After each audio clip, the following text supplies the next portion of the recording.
환경과운동 대기오염의 영향 5부입니다. 이번 시간에 이산화황에 대해서 공부할 거예요. 예. 예전에 그 뉴스를 보는데 여기 이제 특파원이 나오시잖아요. 예, 특파원.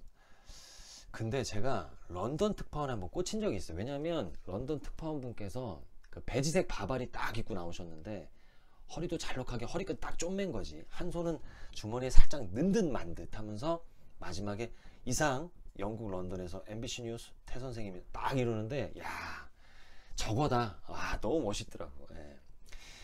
근데 제가 이제 특파원이 난 특파원 하지 말아야 되겠다 이제 결심한 이유가 뭐냐면 런던에 특파원 하지 말아야 되겠다 결심한 이유가 뭐냐면 예. 여기 날씨가 별로 안 좋대요. 예, 날씨가. 그래서 포기했어요. 예. 뻥인 거 아시죠? 그때 여기에 뭐 안개도 많고 스모그가 심하잖아요. 런던이. 그죠? 1954년 일이었어요. 예. 1954년 12월. 그러니까 굉장히 추웠겠지. 유독 추웠어요. 1954년 12월이. 그러니까 난방을 더 많이 했겠죠. 사람들이. 이때 난방 방법이라는 게 석탄을 때우는 거예요. 석탄을 떼는 거지. 석탄을. 그쵸? 석탄을 때우는 게 아니라 석탄을 태우는 거죠. 그래서 이제 난방을 하는 거잖아요.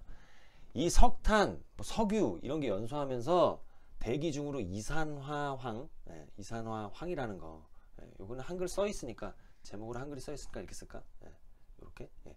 이산화황이라는 거 요거 이제 발생시키거든요. 그러면 대기의 이산화황의 농도가 높아질 거 아니에요. 근데 문제가 크게 안 됐던 이유가 그 전에는 그러니까 1953년에도 겨울이 있었을 거 아니에요. 근데 그때는 바람이 부니까 이산화황이 이렇게 흩어진 거죠.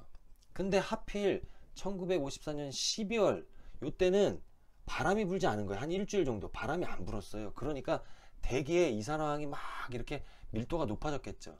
그러다 보니까 하늘이 뿌옇게 보이는 거예요. 그걸 뭐라고요? 스모그라고 한다라는 거예요. 그래서 요게 요렇게 인체 내로 흡기되니까 굉장히 치명적이겠지. 0.012%? 예, 요건 제가 외운 거예요. 0.01%, 012% 정도만 인체 내로 유입돼도 이게 굉장히 치명적이래요. 그러니까 이렇게 밀집되어 있는 상황에서는 대기의 이산화황의 농도가 높은 상태에서는 이 정도 들어올 가능성이 높겠죠. 실제로 그래서 대략 4,000명이 이 기간에 사망한다라는 거예요. 이거 어마어마한 숫자입니다.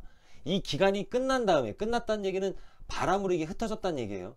그래도 여전히 사망하진 않았지만 인체 내에 이미 유입된 사람은 굉장히 많았겠죠. 그렇죠? 그래서 요 기간이 끝난 다음에 사망한 사람이 이후에 10만 명. 이거는 대참사죠. 대참사. 그렇죠? 그러므로 이산화황이 대기오염에 미치는 영향은 엄청나다. 그러므로 세계보건기구에서 이걸 6대 오염 물질 중 하나로 선정하게 된 거죠. 이게 이 이산화황이라는 게 대기의 수증기랑 만납니다. 수증기랑 만나서 작용을 한 다음에 이제 비에 녹아서 이제 우리 이제 토양, 그 다음에 물, 지구에 있는 토양, 물 여기는 이제 적시는 거죠. 토양, 물, 그 다음에 여기 대기죠. 대기가 뭐예요? 이거는 우리 생태계가 살 수 있는 생존, 터전이죠. 터전. 그리고 우리가 생존을 하려면 음식을 얻어야 되는데 그것도 토양, 물에서 얻잖아요. 그러므로 이게 오염됐다 라고 하면 인간도 생존할 수 없는데 이 이산화황이라는 게 이게 산성물질이에요. 산성물질. 그러니까 이게 비에 녹아서 내렸다라는 그 비는 그 순간 산성비가 되는 거예요. 이 산성비가 물이랑 토양을 적셨다 식물 살기도 어렵고 물고기 살기도 어렵겠죠. 오죽하면 얘네들이 산성비가 그러니까 산성물질이라는 게 우리가 왜 온천 가면 계란 썩는 냄새 나잖아요. 약간. 그쵸? 그게 이산화황 때문에 그런 거예요. 그러니까 이 온천 물도 약간 산성물이에요. 사실은.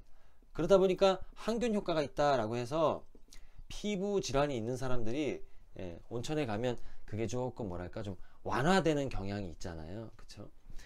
우리가 운동을 한다? 이산화황이 가득 찬 대기에서 운동을 한다라고 하면 치명적일 건 당연해요. 그러니까 우리 호흡기 질환을 일으켜서 막 그 기도를 막 수축시키고 이런단 말이에요. 그런데 이런 방법은 있어요. 그러니까 운동을 안 할 수는 없잖아요. 운동을 했죠.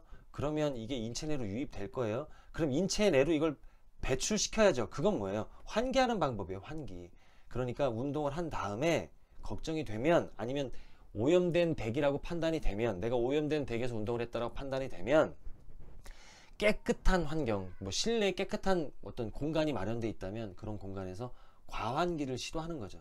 그러면 요거를 배출시킬 수 있다라는 게 지금 과학자들의 어떤 뭐랄까 의견입니다. 그러니까 여러분들도 그렇게 한번 해보시기 바랍니다. 자, 대교의 영양 5부였습니다. 저는 항상 여러분들 편입니다.